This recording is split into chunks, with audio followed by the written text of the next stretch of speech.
In every army, in every battle of World War II, there was one soldier whose job defied all logic of warfare. While everyone else ran from death, they ran toward it. Armed with bandages instead of bullets, morphine instead of ammunition, they entered a special kind of hell reserved for those who try to preserve life in a machine designed to destroy it. They were the combat medics. And by war's end, many would be dead, insane, or forever haunted by a simple, unbearable question. Who deserved to live when you couldn't save them all? Combat medics occupied the same position in every army. Their job was simple to describe, but impossible to perform. Stabilize the wounded. Evacuate them from combat. Keep them alive until surgeons could take over. The numbers tell part of the story. American forces assigned 30 medics per 400 to 500 soldiers. The Germans had similar ratios with their Sanitätsdienst. The Soviets often had fewer, sometimes one medic per company. The Japanese relied on barely trained stretcher bearers to supplement their medical corps. But numbers don't capture what these ratios meant in practice. Picture a single medic responsible for 16 men in combat. Now imagine those 16 men advancing through machine gun fire. In minutes, half could be wounded. One medic, 8 casualties, and the battle still raging. This wasn't a theoretical exercise. It was Tuesday in Normandy, Thursday in Stalingrad, Sunday in Okinawa. The Geneva Convention promised these healers protection. Established in 1864 and revised multiple times, the treaty was civilization's attempt to inject mercy into warfare. The Red Cross armband wasn't decoration. It was supposed to be a guarantee. Enemy forces would spare medical personnel. They could work without fear of being shot. They could move freely between the lines to collect wounded. They could establish aid stations without fear of artillery. That was the promise made on paper, still believed by millions of young medics when World War II began. They came from different worlds, but shared the same transformation. Some were doctors who left comfortable practices in Boston or Berlin. Others were medical students who traded textbooks for tourniquets, anatomy classes for amputation under fire. Many were conscientious objectors, men who refused to kill but still wanted to serve. Quakers, Mennonites, Seventh-day Adventists, and others who believed taking life was wrong but saving it was righteous. Each believed they could preserve life in the middle of mechanized death. The American military alone trained over 100,000 medics during the war. They came through places like Camp Barkley in Texas, where they learned battlefield medicine in 10 weeks. 10 weeks to learn what doctors studied for years. They practiced on dummies, then on each other, then on wounded soldiers shipped back from the front.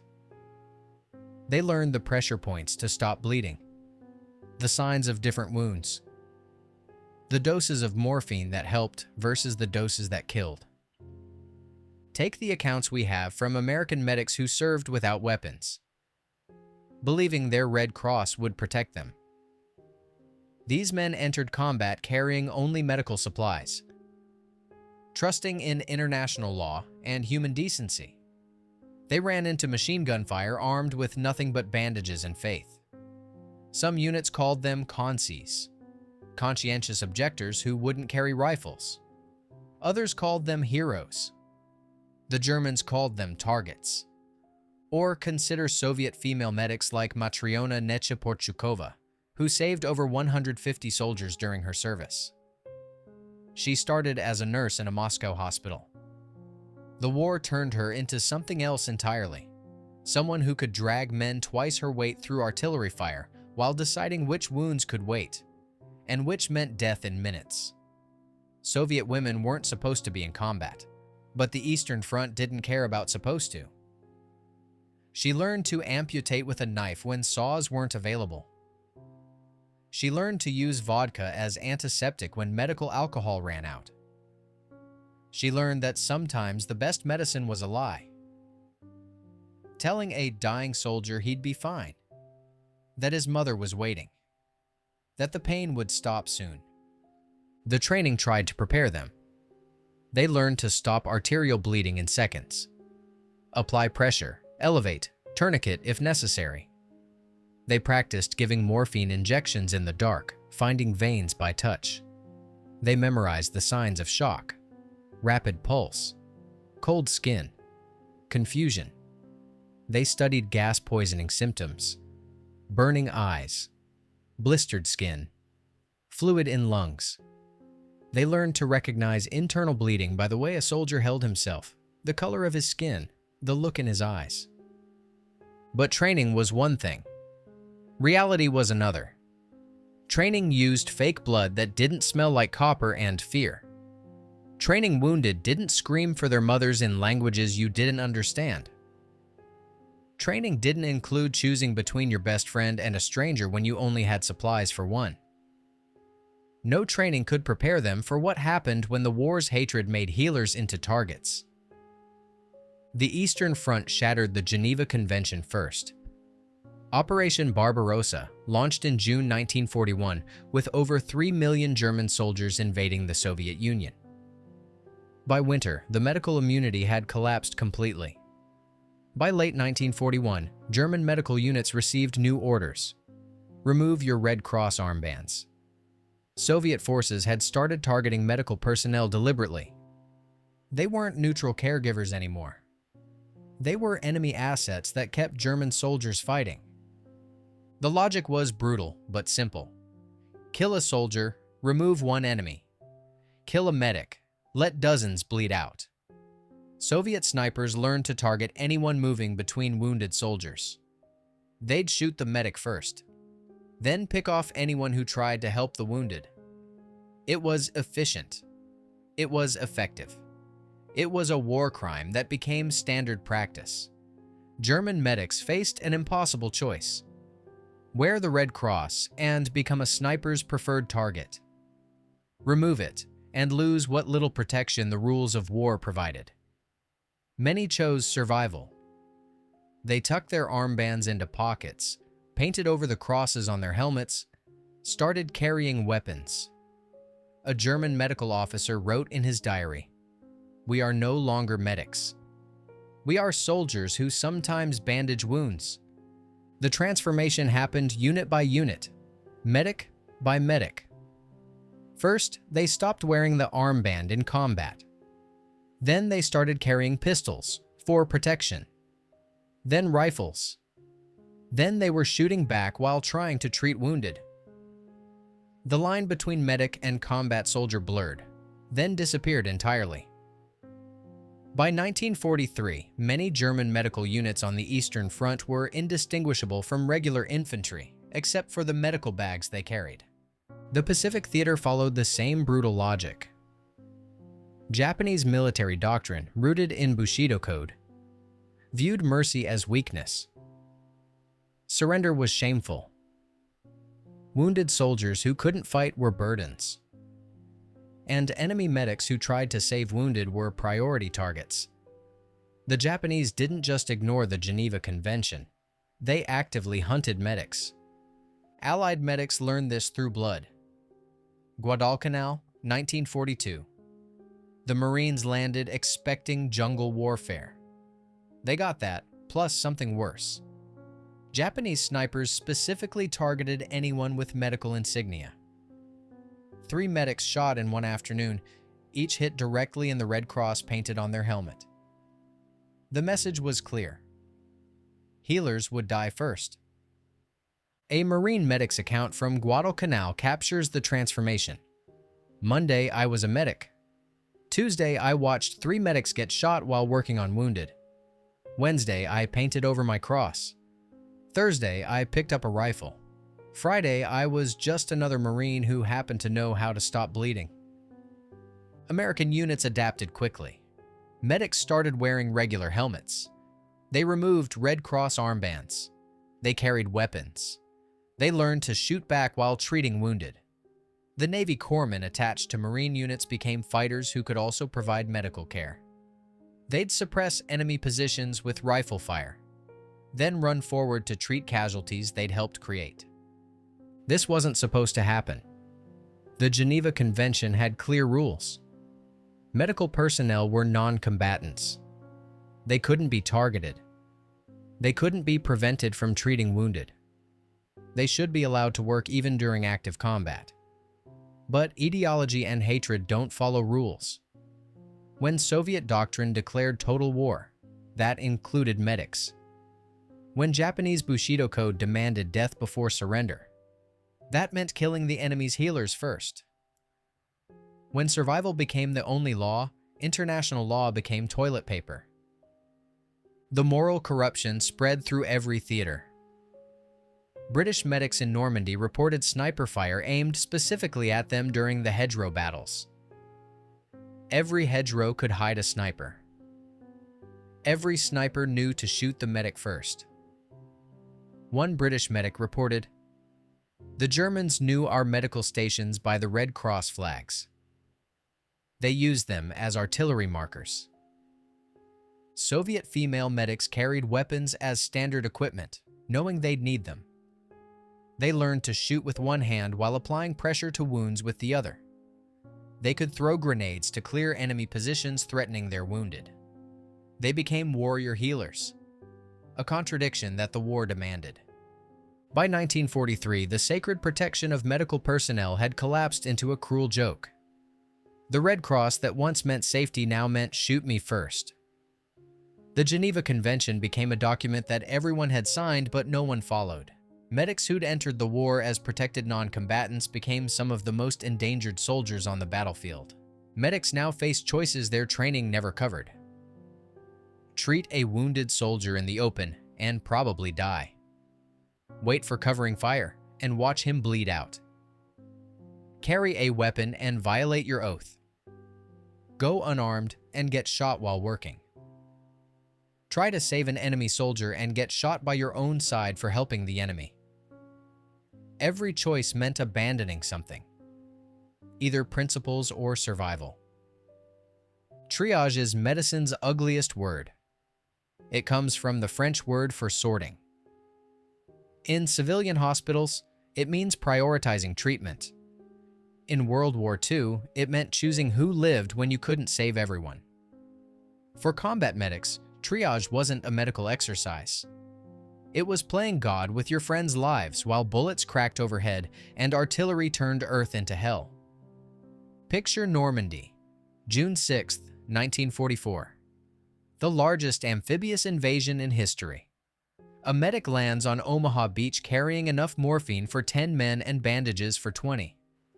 Around him, 30 soldiers scream for help. Some have tourniquetable wounds. They might live with fast treatment. Others have gut shots that need immediate surgery impossible on a beach. Still others are beyond help, though they don't know it yet. The medic has seconds to decide. Choose wrong, and someone dies who didn't have to. Choose right, and someone else dies anyway. The arithmetic was brutal and unforgiving.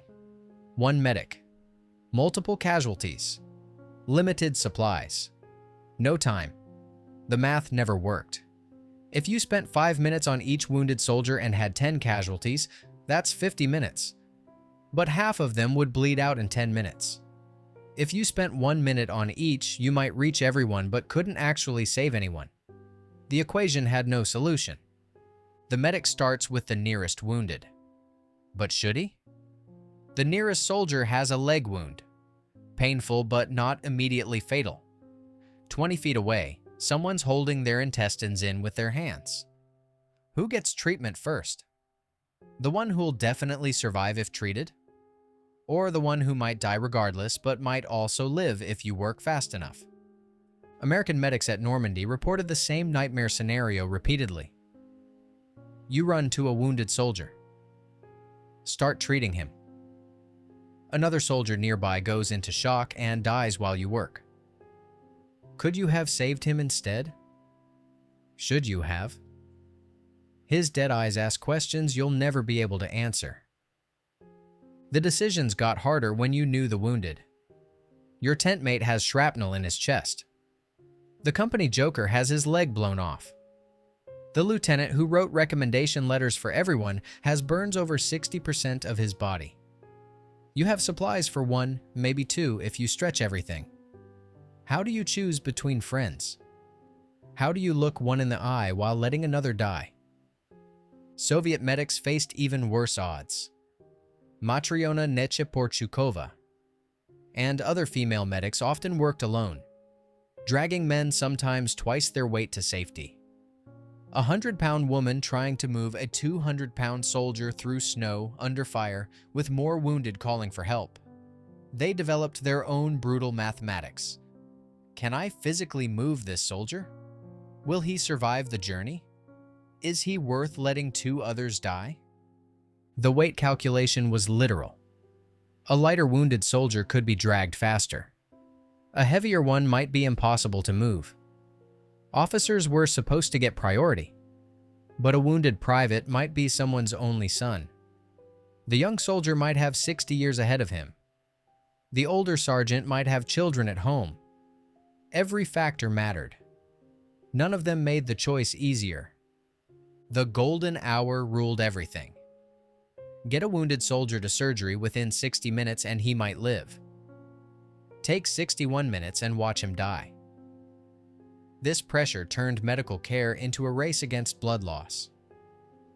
Medics learned to feel a pulse and know. This one has 10 minutes. That one has 5. The other one's already dead but doesn't know it yet. They developed shortcuts that haunt them. The color of blood told them everything. Bright red arterial blood meant minutes to live without a tourniquet. Dark venous blood was serious but slower. Frothy pink blood meant punctured lungs. Black blood meant internal bleeding you couldn't stop without surgery. Clear fluid from a head wound meant exposed brain. Each color was a countdown timer. British accounts from North Africa describe medics treating enemy wounded while their own soldiers waited. The German prisoner's wound was survivable with immediate care. The British soldier's wound was fatal regardless. Save the enemy who might live? Or comfort your comrade as he dies? The German doesn't speak English, but his eyes are pleading. Your friend is calling your name. The morphine in your hand could ease either's pain, but you only have 1 syringe. These weren't philosophy problems. They were Tuesday in Tobruk, Thursday in Tunis. Real men dying while medics calculated odds. Real friends watching you choose someone else. Real enemies depending on your mercy while your brothers bled out nearby. The Western Front had its own terrible arithmetic. During the Battle of the Bulge, medics worked in sub-zero temperatures. Plasma froze. Morphine crystallized. Bandages stuck to frozen wounds. Cold added another variable to the equation. A wounded soldier might survive his injuries but freeze to death during treatment. Do you spend precious minutes warming plasma for one soldier while another bleeds out? Do you use your own body heat to prevent shock, knowing it might incapacitate you? But the physical wounds were only part of the burden. Every choice echoed in dreams for decades. Every face you passed by to treat someone else became a ghost asking why. Every soldier who died while you worked on someone else left a question you'd never answer. Was I wrong? War assaults every sense, but medics experienced a special kind of hell. They didn't just witness death. They touched it, smelled it, tasted it in the air, heard it calling for mother in a dozen languages. While other soldiers could look away, medics had to lean in closer. The smell hit first and never left. Gangrene has a sweet, sick odor that clings to everything. It's the smell of tissue dying while the person still lives, mixed with cordite from explosions, copper from blood, and human waste from soldiers whose bowels released in death or terror. It created a stench that made hardened soldiers vomit. Medics worked in this smell for hours, days, weeks without relief. Many reported they never stopped smelling it, even decades later.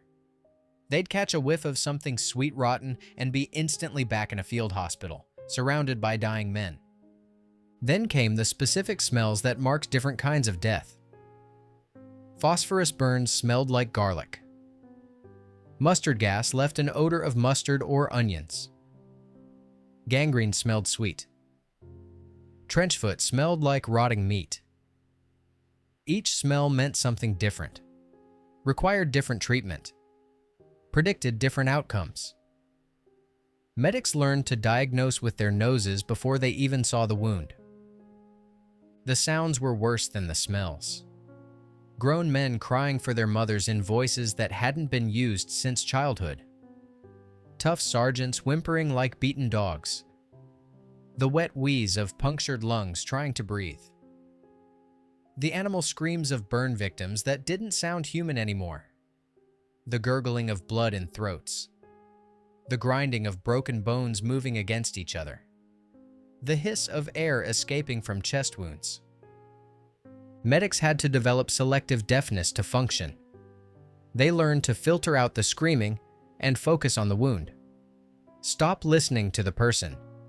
See only the problem. One veteran explained the technique. You turn off the part of your brain that understands words. You hear sounds but not meaning. If you heard what they were actually saying, if you understood the begging, you'd go insane in an hour. But some sounds broke through every defense. Your best friend calling your name. A dying soldier singing his child's lullaby. Someone praying in their grandmother's voice. These sounds bypassed all mental barriers and branded themselves directly into memory, playing on repeat for the rest of the medic's life. Touch brought its own particular nightmares. The slippery feel of intestines you're trying to push back inside while they keep sliding through your fingers. The grinding of bone fragments under your hands as you probe for shrapnel. The way burnt flesh falls apart when you try to bandage it, coming off in layers like overcooked meat. The sticky warmth of blood that won't stop flowing no matter how much pressure you apply. Medics learned textures that predicted outcomes. The tight, hot skin of infection. The cold, clammy touch of shock. The soft, boggy feeling of internal bleeding. The Rice Krispie crunch of subcutaneous emphysema from air trapped under skin. Each texture told a story, usually one without a happy ending. Japanese medics treating phosphorus burns knew the flesh would keep burning until the chemical exhausted itself. They could see bone through the wounds, watch the phosphorus eating deeper in real time. They knew the soldiers wouldn't survive but treated them anyway, their hands working while their minds tried not to register what they felt. The phosphorus would stick to their own hands, burning through gloves, leaving scars that reminded them of men who died screaming. The visual trauma needs little explanation but deserves documentation. Bodies torn in ways that anatomy textbooks never showed. Friends reduced to scattered pieces you tried to gather for burial. The color of arterial blood versus venous blood, and what each meant for survival chances. The gray-white of exposed brain matter. The purple-black of dead tissue. The yellow of fat exposed by deep wounds. Medics learned to read death in colors and shapes, becoming unwilling experts in human destruction. Some medics found ways to preserve sanity against this sensory assault. They developed rituals that created mental barriers. Count supplies obsessively, turning chaos into inventory. Clean instruments that are already clean, finding control in repetition. Write everything down in tiny notebooks, transforming horror into data. Some hummed songs continuously, using melody to block out screaming. Others prayed without stopping, using rhythm and repetition as mental armor. One medic described his technique. I'd count heartbeats. Mine, theirs, didn't matter. Just count. 1, 2, 3, 4. It gave my mind something to do besides think about what my hands were doing. Numbers don't scream. Numbers don't beg. Numbers don't have mothers waiting at home. But walls crack under enough pressure. Many medics reported dissociation, watching themselves from above, seeing their hands work while their mind floated elsewhere. It was the brain's last defense against overload. When you can't process any more horror, you stop being present for it. You become an observer of your own actions, disconnected from the sensory input that threatens to destroy sanity. This dissociation saved them during the war but haunted them after. They'd trained themselves not to feel, not to process, not to be fully present. Coming home meant trying to reconnect to sensation in a world where nothing felt real anymore.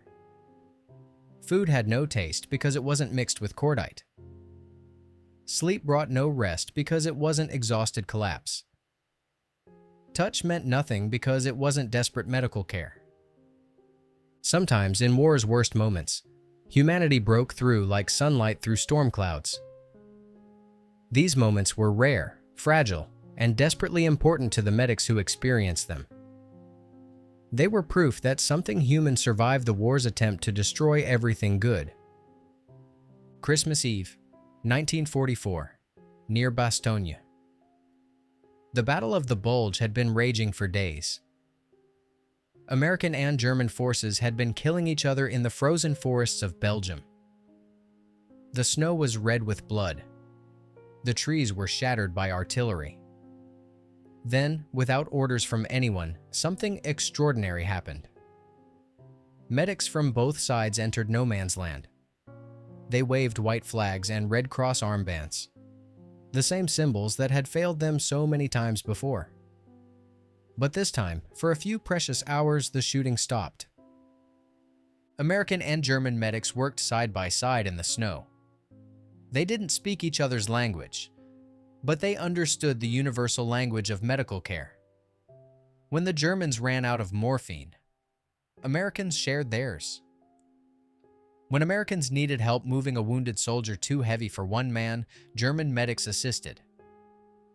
They worked by flashlight, racing against time and cold, saving whoever could be saved regardless of uniform. These truces happened throughout the war, small islands of mercy in an ocean of brutality. In Italy, British and German medics developed informal agreements. During planned breaks in fighting, both sides would evacuate wounded. They'd mark collection points with white flags. They'd sometimes leave medical supplies for each other, knowing the enemy medics faced the same shortages they did. In the Pacific, despite the usual brutality, there are accounts of humanity breaking through. Japanese medics treating Allied wounded during brief ceasefires, sharing their meager supplies. Allied medics reciprocating, providing water and morphine to enemy wounded. These moments were dangerous for both sides. Treating the enemy could be seen as treason. But sometimes mercy was stronger than military law. Some medics found humanity in small acts of remembrance. British medics kept detailed records of everyone they treated. Names, hometowns, last words. They'd write letters to families when possible, telling them their son died bravely, that he didn't suffer, that someone was with him at the end. It was often a lie, but it was a kind lie. It was their way of insisting these weren't just casualties. They were individuals with histories, families, stories that mattered. Soviet female medics often sang to dying soldiers, lullabies their mothers might have sung, folk songs from villages thousands of miles away. They became surrogate mothers to teenage boys dying far from home. The singing didn't save anyone medically, but it meant they didn't die alone, uncomforted, anonymous. One Soviet medic recalled, "I held so many hands. Boys would grip my hand and call me Mama. I'd tell them Mama was here, that they were brave, that they could rest now. What else could I do?" There were moments when enemy medics worked together for civilians. In France, an American medic and German medic tried to save children caught in crossfire. In the Philippines, Japanese-American medics treated Japanese prisoners who initially refused help from someone they saw as a traitor, but eventually accepted care when they realized the medic spoke their dialect and knew their home prefecture. In Italy, British medics taught German prisoners basic first aid so they could help with their own wounded, turning enemies into temporary colleagues. These glimpses of humanity mattered enormously to the medics who experienced them. They were proof that the war hadn't destroyed everything. They were reminders of what medics were supposed to be: healers, not killers. They showed that even in humanity's darkest moment, compassion could survive. But context matters. For every moment of shared humanity, there were hundreds of pure survival. The brief truces always ended. The singing stopped when artillery started. The medics who'd worked together to save lives went back to being targets. The killing resumed with mechanical efficiency. And medics kept running toward the screaming, knowing that most of the time humanity wasn't enough to save anyone. Combat medics suffered psychological casualties at rates higher than any other military specialty. The statistics were hidden during the war but revealed a devastating truth. Those who ran toward death to save others often lost their minds in the process. They couldn't fight back against what they witnessed. They couldn't look away from what they had to touch. They just absorbed trauma until something inside shattered like glass under pressure. The breaking happened different ways, each as horrible as the wounds they treated. Some medics simply stopped functioning mid-battle. They'd freeze during triage, unable to choose who to treat, paralyzed by the weight of decision. Others became robotic, treating wounds with perfect technique but no emotional response, their minds gone somewhere far away. Still others snapped violently, screaming at wounded soldiers to stop dying, or attacking their own equipment in rage, destroying the supplies they needed because nothing made sense anymore. The 1,000-yard stare was endemic among medical units. That blank, unfocused gaze that saw through everything because it had already seen too much. Medics would sit motionless for hours, technically awake but mentally absent. They responded to direct orders but initiated nothing. They'd eaten their last meal 3 days ago but didn't feel hungry. They didn't feel anything at all. If you enjoyed this story, hit subscribe for more fascinating World War II historical deep dives every week. Thanks for watching.